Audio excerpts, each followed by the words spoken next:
प्यारे बंधुओं, युवा साथी, हम सभी का Gopesh coaching classes YouTube channel पर मोस्ट वेलकम स्वागत। जैसे कि आज बहुत ही इम्पोर्टेंट टॉपिक है फिजिक्स, तो देखिए प्रतिरोधों का संयोजन। प्रतिरोधों का संयोजन, प्रतिरोधों का संयोजन बहुत ही इंपॉर्टेंट टॉपिक है। प्रतिरोधों का संयोजन जो दो प्रकार का होता है, श्रेणी क्रम संयोजन और समांतर क्रम संयोजन। तो सबसे पहले प्रतिरोधों का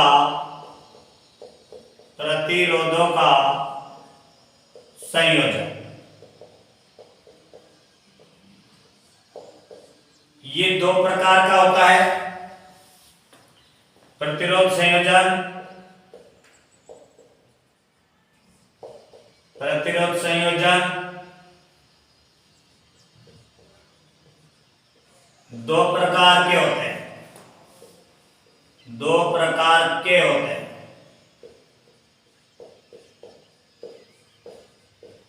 नंबर फर्स्ट है श्रेणी क्रम संयोजन। श्रेणी क्रम संयोजन। दूसरा है समांतर क्रम संयोजन।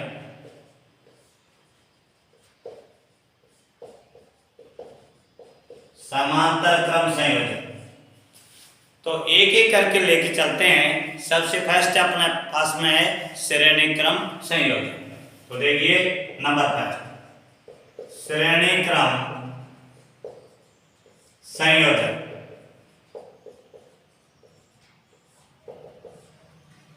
इसमें जो विद्युत धारा प्रवाहित करने के लिए जो परिपथ होता है, वो परिपथ इस तरीके से होता है। ये प्रतिरोध नंबर आर,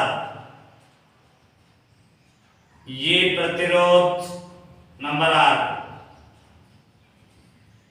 ये प्रतिरोध नंबर थर्ड। इस तरीके से ये परिपथ है। ये धारा प्रवाहित हो रही है, यहाँ पर भी तो धारा आई, यहाँ पर इस तरीके से ये बैटरी है, ये आपके पास में ये कुंजी है,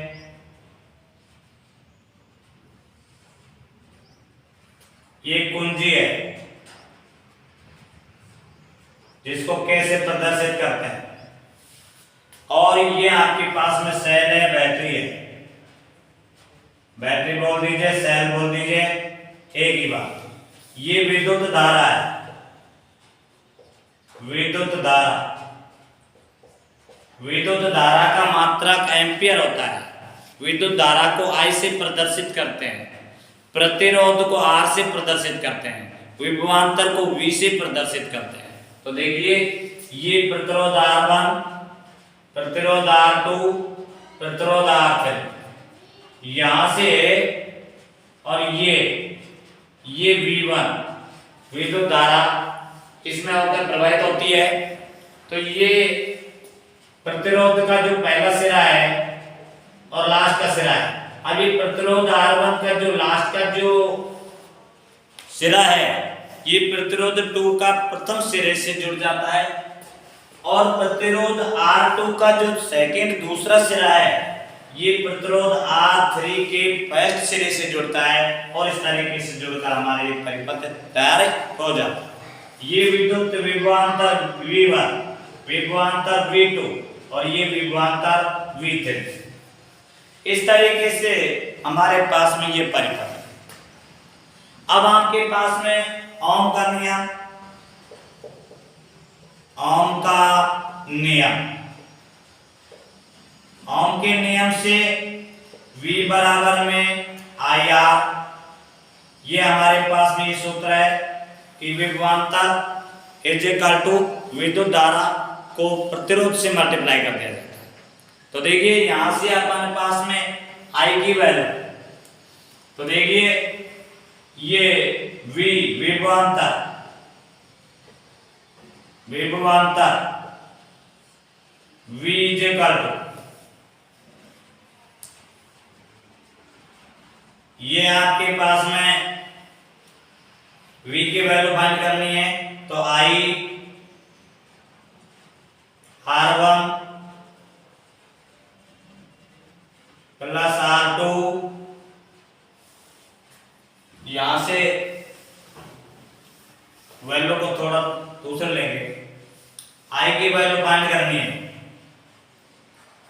तो V1 V is equal to V1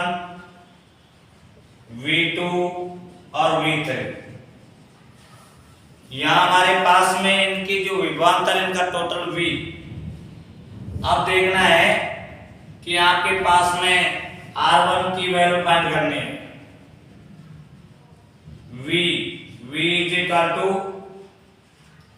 I R1 I R2 I R3, mean से I मीन्स विद्युत धारा, R1 पहला प्रतिरोध, R2 दूसरा प्रतिरोध, R3 तीसरा प्रतिरोध। अब यहां पर I की वैल्यू हमारे पास में I R, यानी कि जो विद्युत धारा है उसको प्रतिरोध से मल्टीप्लाई कर दिया जाता है। यहाँ हमारे पास में I कॉमन के रूप में बाहर निकाल लिया जाता है, तो ये R1, ये R2 और ये R3, ये I से ये I कैंसिल हो जाएगा, तो प्रतिरोध यानी कि R1 plus R2 plus R3, और इस तरीके से हमारे पास में ये तुल्य प्रतिरोध ज्ञात किया जा सकता है। तुल्य प्रतिरोध, तुल्य प्रतिरोध capital R is equal to R1 plus R2 plus R3, और इस तरीके से ये आपके पास में ये सूत्र बनकर तैयार हो जाता है। इसी प्रकार से फॉर एग्जाम्पल उदाहरण के तौर पर यदि अपन को कोई भी न्यूमेरिकल दे दिया जाता है जिसमें प्रतिरोध R1 R2 R3 दिया जाता है, विभवांतर V की वैल्यू भी हमें दी जाती है, तो देखिए फॉर एग्जाम्पल यहां हमारे पास में R1 की वैल्यू 1 ओम, प्रतिरोध का जो मात्रक होता है ओम होता है, R2 2 ओम, R3 3 ओम। इस तरीके से आपके पास में ये प्रतिरोध शो कर रखा है। विभवांतर, विभवांतर हमें शो कर रखा है 3 वोल्ट। तो देखिए यहां हमारे पास में तुल्य प्रतिरोध, तुल्य प्रतिरोध capital R is equal to R1 plus R2 plus R3।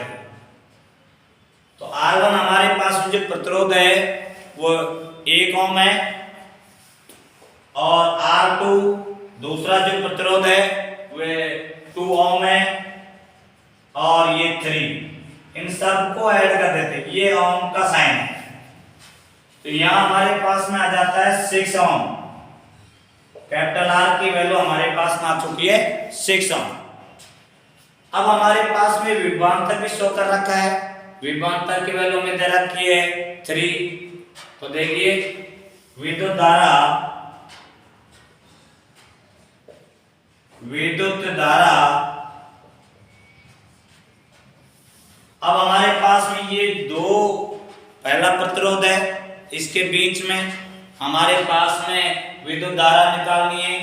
तो देखिए V बराबर IR होता है विभवांतर का सूत्र, तो देखिए V बराबर IR, तो I is equal to, I की वैल्यू निकाल लिया जाता है यहाँ से, I की वैल्यू हम यहाँ से निकालेंगे तो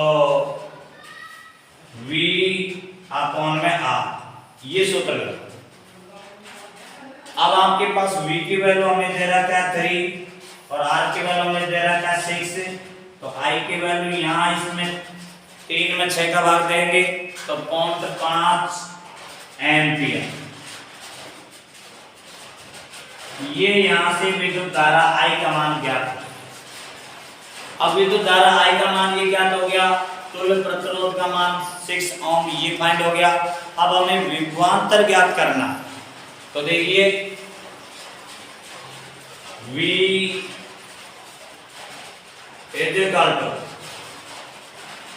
V1 IR1। अब विद्युत धारा I का मान हमने ज्ञात कर लिया 0.5 एम्पियर, तो यहाँ पर 0.5। अब पहला प्रतिरोध हमारे पास कितना है 1 ओम, तो इसको 1 से गुणा कर दिया जाता है, ये आ जाएगा 0.5 वोल्ट। अब आपके पास V2 की वैल्यू फाइंड करनी है, विभवांतर V2, तो इसका सूत्र होता है IR2। अब I विद्युत धारा हमने फाइंड कर लिया, ज्ञात कर लिया 0.5 एम्पियर, तो इसकी जगह यहाँ रख देते हैं 0.5 गुणा में R2 की वैल्यू आपके पास 2 ओम दे रखा है, तो 2 से गुणा कर दिया जाता है, तो ये 10 यानी 1.0 ये वोल्ट। और V3 की वैल्यू अपन को ज्ञात करनी है, तो V3 का मान होता है IR3। अब I का मान आपके पास में 0.5 और R3 की वैल्यू आपके पास 3 ओम दे रखा है, तो 3 से गुणा कर दीजिए, ये आ जाएगा 1.5 वोल्ट V3। तो इस तरीके से हमारे पास में चाहे तुल्य प्रतिरोध ज्ञात करवाए, चाहे विद्युत धारा का मान ज्ञात करवाए, चाहे विभवांतर ज्ञात करवाए, कुछ भी ज्ञात करवा सकता है। इसलिए ऐसे जो क्वेश्चन आते हैं न्यूमेरिकल के, उनके जो फॉर्मूले हैं वे अपन को लर्न होना चाहिए, ताकि अपन उनको आराम से इजीली में उसको सॉल्व कर सकते हैं। नेक्स्ट हमारे पास में चलता है समांतर क्रम संयोजन। समांतर क्रम संयोजन जो हमारे घरों में जो विद्युत परिपथ होता है वे समांतर क्रम संयोजन में ही होता है। तो समांतर क्रम संयोजन में इस तरीके से जो नंबर सेकंड है समांतर क्रम संयोजन, इसमें जो विद्युत परिपथ होता है इसका जो क्रम होता है इस तरीके से होता है। ये प्रतिरोध इस तरीके से, यहां पर इस तरीके से दूसरा प्रतिरोध है, यहां ये इस तरीके से दूसरा प्रतिरोध, ये दोनों तीनों एक जगह जॉइंट होते हैं, और यहां से ये इस तरीके से, और ये तीसरा,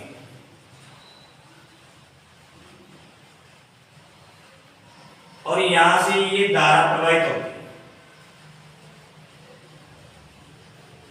ये आपके पास में समांतर क्रम संयोजन है। ये आपके पास में बैटरी है जिसको सैली बोल सकते हैं, ये आपके पास में के कुंजी है, कुंजी को अपन के से प्रदर्शित करते हैं, और ये हमारे पास में सेल बोल दीजिए, बैटरी बोल दीजिए, और यहां से हमारे पास में विद्युत धारा प्रवाहित होती है। अब ये विद्युत धारा प्रवाहित होती है तो यहां से इस तरीके से ये विद्युत धारा प्रवाहित हो रही है, लेकिन यहां पर ये तीनों तारों में ये विद्युत धारा प्रवाहित होती है, तो धारा का डिवाइडेशन हो जाता है, यानी कि विद्युत धारा का डिवाइडेशन हो जाता है। ये I1, ये प्रतिरोध R1, ये प्रतिरोध R2, ये प्रतिरोध R3, यानी कि ये प्रतिरोध R1, R2, R3 प्रतिरोध, और इसकी विद्युत धारा I1, ये I2 और ये I3। इस तरीके से विद्युत धारा प्रवाहित हो रही है, धारा का डिवाइडेशन हो गया। ये I2 है और ये I3 है, इस तरीके से धारा का डिवाइडेशन हो गया। मौसम खराब हो रहा है। अच्छा, तो देखिए, और ये कुंजी है, इस कुंजी को विद्युत परिपथ से इस तरीके से जोड़ दिया जाता है, और यहां जाकर के इस तरीके से धारा I इस तरीके से परिपथ तैयार। हमारे घरों का जो विद्युत परिपथ होता है वो इसी समांतर क्रम में होता है। तो देखिए ये इसका जो विभवांतर होता है वे विभवांतर हमारे पास में इसका समान होता है। तो देखिए I is equal to I1 plus I2 plus I3। अब हमारे पास में I की जो वैल्यू है ओम के नियम के अनुसार V अपॉन में R। अब देखना है कि I is equal to V upon में R1 I2 is equal to V upon में R2 I3 is equal to V upon में R3। अब हमारे पास में जो ये फॉर्मूला है कि I is equal to V upon में R, तो I यहाँ पर तुल्य यानी कि इस तरीके से यहाँ विद्युत धारा प्रवाहित कर लेते। इसका I का जो फॉर्मूला है V अपॉन में R है, तो इसकी जगह तो लिखेंगे V अपॉन में R। और ये हमारे पास में V अपॉन में R1 V अपॉन में R2 और ये V अपॉन में R3। यहां से हमारे पास में ये विभवांतर है कॉमन आ जाता है, और कॉमन लीजिए इसे, और कॉमन लेने के बाद में फिर इसका सॉल्यूशन करें। तो देखिए V is equal to IR is equal to, यहां से भी V कॉमन ले लीजिए, तो यहां बचेगा 1 अपॉन में R1 1 अपॉन में R2 और 1 अपॉन में R3। V से V कैंसिल हो जाएगा और ये आ जाएगा 1 अपॉन में R is equal to 1 upon में R1 प्लस 1 अपॉन में R2 प्लस 1 अपॉन में R3। और इस तरीके से ये हमारे पास में जो समांतर क्रम संयोजन है इसका जो फॉर्मूला बनकर तैयार हो जाता है। तो जिन्होंने वीडियो को सब्सक्राइब नहीं किया तो वीडियो को सब्सक्राइब अवश्य कर दें और वीडियो को लाइक करें, सब शेयर करें, और नेक्स्ट वीडियो के साथ फिर मिलेंगे। जब तक के लिए धन्यवाद। Thanks, God bless.